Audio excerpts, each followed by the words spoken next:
Mas Dosat, podcastnya Puskesmas baru satu.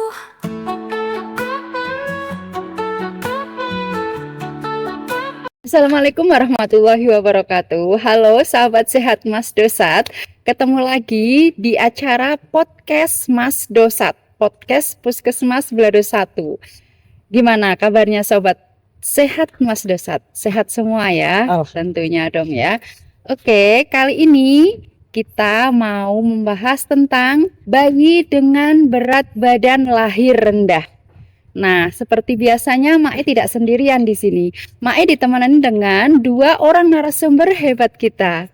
Kita langsung aja kenalan ya. Yang pertama adalah Dokter Fikrama Avicenna ya. Beliau ini adalah dokter intensif di Puskesmas Belado 1 dan biasa disapa dengan Dokter Rama ya. Halo, gimana dokter? Kabarnya hari ini? Baik saja. Baik, sehat ya dokter ya? Alhamdulillah sehat. Alhamdulillah sehat. Kemudian narasumber kita yang kedua adalah Ibu Dwi Pujining Lestari, Sarjana Sains Terapan Kebidanan. Beliau ini adalah bidan di Puskesmas Belado 1. Gimana Ibu kabarnya? Sehat? Alhamdulillah sehat. Alhamdulillah sehat ya. Seperti juga sobat sehat Mas Dosat juga tentunya sehat dan gembira ya. Walaupun kita di sini ditemenin dengan rintik-rintik hujan yang membuat suasana semakin syahdu. Tentunya tidak akan mengurangi keceriaan kita di sini ya. Nah, kita langsung aja nih. Kita akan membahas tentang bayi berat badan lahir rendah. Apa sih itu bayi dengan berat badan lahir rendah? Langsung aja kita tanya ke Dokter Rama ya. Apa sih dokter berat badan lahir rendah itu? Jadi intinya berat badan bayi berat badan lahir rendah itu sendiri merupakan kondisi ketika ibu melahirkan anaknya, di mana anak itu ketika ditimbang berat badannya di bawah dari 2.500 gram. Oke. Kalau kita misalnya dengar biasanya berat badan lahir rendah itu identik dengan prematur misalnya. Tidak semua, tapi memang rata-rata prematur pasti BBLR. Saya setuju, tetapi lahir normal pun atau lahir usia kehamilan 36 minggu sampai 40 minggu pun masih ada kemungkinan juga terjadi anaknya BBLR atau kurang dari 2.500 gram. Oke. Gitu ya. Jadi tidak berpengaruh di usia ya. Walaupun usianya masih kurang bulan, kalau lahirnya di bawah 2.500 itu disebut juga dengan BBLR. Oke. Nah, sebenarnya apa aja sih penyebab BBLR tersebut, Dok? Ada banyak penyebabnya. Intinya semua ada pada ibunya. Bisa kalau misalnya kita dengar dari 4T ya, pernah mungkin didengar 4T singkatan terlalu muda, terlalu tua, terlalu banyak anak, dan terlalu mepet atau terlalu mepet jarak. Kalau terlalu tua di sini biasanya ibu-ibu yang sudah usia dalam tanda kutip resiko ya, usia di atas 35 tahun. Kemudian untuk yang usia muda juga di bawah 17 tahun. Terlalu mepet maksudnya jarak antara kelahiran ataupun kehamilan pertama dan kedua itu 1 tahun biasanya. Kemudian yang terakhir untuk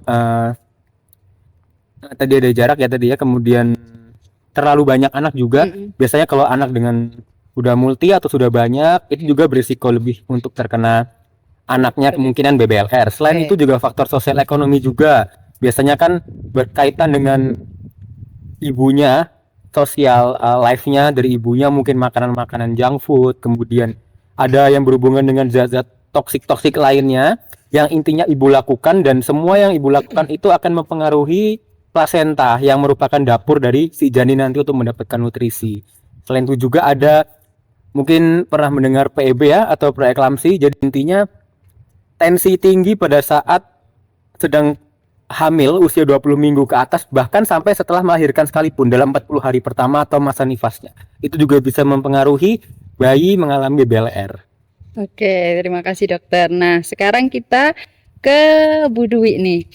Bu Dwi, tadi kan kita udah ngomongin tuh BBLR itu penyebabnya inilah, faktor resikonya juga gini. Sebenarnya bahaya nggak sih? Nah, kalau memang berbahaya, itu bahayanya apa aja Bu?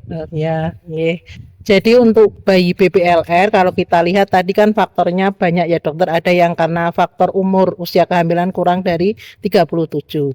Tentunya bahayanya yang pertama yaitu berisiko adalah stunting ya. Jadi stunting ini kan masih gencar-gencarnya. Ternyata bayi dengan BBLR itu bisa menyebabkan stunting. Yang kedua bisa menyebabkan hipotermi juga. Karena bayi dengan BBLR biasanya dia masih belum stabil dalam suhunya. Okay. Kemudian juga risiko kematian karena dia berat badannya rendah tadi. Kemudian berisiko juga untuk bisa terinfeksi penyakit. Karena tadi kan zat imunnya juga belum terbentuk dengan normal. Kemudian juga bisa terjadi sesak. Karena apa? Paru-parunya juga tentunya belum terbentuk dengan lengkap. Karena tadi faktornya bisa karena faktor usianya tadi. Makanya kalau kita lihat BBLR ini, kalau ada bayi BBLR kita harus tangani dengan benar-benar supaya dia tidak mengalami hipotermi, kemudian mengalami tersedak. Nah itu jadi kita harus ekstra dengan bayi BBLR tadi. Oke, berarti sebenarnya sangat berbahaya ya, Yes. ya. Karena memang si bayi ini sebenarnya kan belum siap ya, Belum siap lahir. survive di dunia gitu ya, istilahnya kayak gitu ya, sahabat Mas Dosat ya. Nah sekarang nih sebenarnya BBLR itu bisa dicegah nggak ya Bu? Oh bisa, jadi BBLR itu bisa dicegah. Ini yang pertama pencegahannya tadi kita kembali tarik ke dari faktor risiko. Berarti kita harus menghindari 4T tadi. Itu yang pertama. Kemudian yang kedua perawatan kehamilan yang bagus. Bagaimana perawatan kehamilannya? Mulai dari dia pemeriksaan kehamilan minimal 6 kali. Sekarang sudah ada USG di puskesmas. Monggo, berarti nanti USG di trimester 1 dan di trimester ketiga itu wajib. Kemudian harus ketemu dengan dokter umum ya untuk mengetahui faktor risiko penyakit dari si ibu. Karena tadi kan juga bisa berpengaruh. Ketika ibunya infeksi bisa berpengaruh nanti melahirkan bayi dengan BBLR. Kemudian pencegahannya dari remaja juga. Remaja untuk ciwi-ciwi ini calon ibu ya. Mereka harus siap nantinya. Kalau memang belum siap untuk hamil, dalam kutipan itu dia kesehatannya sudah bagus, tidak terjadi anemi, kemudian lingkar lengannya juga sudah cukup, gizinya bagus. Oke, berarti boleh melakukan proses untuk kehamilannya begitu nggih. Jadi cegah sedini mungkin mulai dari tadi hindari 4T tadi, kemudian perawatan kehamilannya, kemudian jangan lupa lingkungan juga harus lingkungan yang bersih dan sehat. Oke, terima kasih. Nah, itu tadi Sobat Sehat Mas Dosat sudah dijelaskan panjang kali lebar tentang apa itu bayi berat badan lahir rendah. Jadi kesimpulannya, bayi lahir dengan berat badan rendah itu sangat berbahaya bagi bayinya itu sendiri, bagi ibunya juga ya. Jadi harus tetap dicegah. Nah, pencegahannya juga tadi sudah ternyata bisa dicegah juga ya. Nah, untuk mengetahui lebih banyak tentang informasi kesehatan, baik yang kita bahas hari ini atau kesehatan tentang yang lainnya, Sobat Sehat Mas Dosat bisa langsung nih like, subscribe, dan komen ya. Di bawah ini nih ada Facebook sama Instagram Puskesmas Belado 1. Jangan lupa ya, kita tunggu selalu karena masukan dari Sobat Sehat Mas Dosat akan sangat membantu kami dalam memberikan penyuluhan atau informasi tentang kesehatan. Oke? Nah, sebelum kita tutup nih, barangkali ada pesan buat Sobat Sehat Mas Dosat.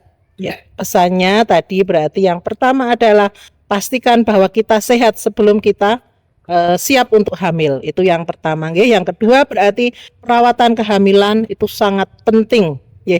Itu mungkin pesannya dari dokter. Untuk menambahkan ya, jadi intinya bagi yang mau persiapan untuk hamil, biasanya puskesmas pasti sudah menyiapkan ya, ada namanya ANC, bisa 6 kali, dan juga ada USG yang tentunya fasilitasnya ini gratis ya. Gratis dan marilah kita bisa yang mau hamil untuk datang ke puskesmas untuk screening begitu. Gratis untuk BPJS. Ingat ya, kalau yang punya BPJS itu gratis. Tapi kalau yang belum punya BPJS sangat disarankan untuk segera membuat BPJS. Nah, kalau mau tahu juga tentang bagaimana cara pembuatan BPJS, bisa langsung kepoin nih Facebook dan Instagram. Jangan lupa ya, jangan dianggurin tuh. Kasihan eman-eman, ya kan? Baik, Sobat Sehat Mas Dosat. Untuk mengakhiri podcast pada hari ini, Mae punya pantun nih. Asik. jalan-jalan ke Pasar Legi. Cakep. Jangan lupa mampir ke warung Pak Jaya. Cakep. Pembahasan kita kali ini semoga membawa manfaat untuk kita semua. See you next again.